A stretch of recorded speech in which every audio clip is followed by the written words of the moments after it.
1965 मध्ये एका देशात एका रात्रीत 30 लाख लोक मारले गेले.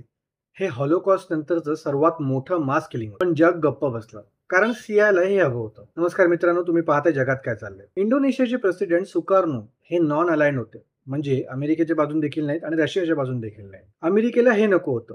कोल्ड वॉर मध्ये प्रत्येक देश एकतर आमचा नाहीतर शत्रू. हे अमेरिकेचं लॉजिक होतं. 1965 मध्ये आर्मी जनरल सुहार्तो यांनी कूप केला.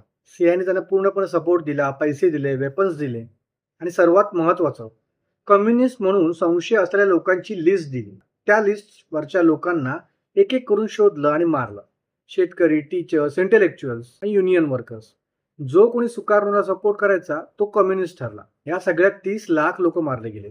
सीआयए नंतर डिक्लासिफाईड डॉक्युमेंटमध्ये मान्य देखील केलं की त्यांनी त्या लिस्ट दिल्या होत्या. सुहार्तो याने 32 वर्ष इंडोनेशियावर राज्य केलं, देश लुटला, $35 बिलियन स्वतःच्या खिशात घातले. जगातल्या सर्वात करप्ट लिडर्सच्या यादीत त्यांचं नाव आजही आहे. आता इराण, चिले, ग्वाटेमाला, काँगो, इंडोनेशिया पॅटर्न एकच आहे. जो अमेरिकेच्या विरोधात गेला त्याला सीआयने संपवलं. डेमोक्रेसी आणि ह्युमन राईट्स हे अमेरिकेचे व्हॅल्यूज नाहीयेत, ते त्यांचे स्लोगन्स आहेत फक्त. भारत नॉन अलाइंड राहिला आज त्याच पॉलिसीमुळे. भारत कोणाचाही पपेट नाही. हाच भारताचा सर्वात मोठा स्ट्रॅटेजिक निर्णय. पाहत राहा जगात काय चाललंय.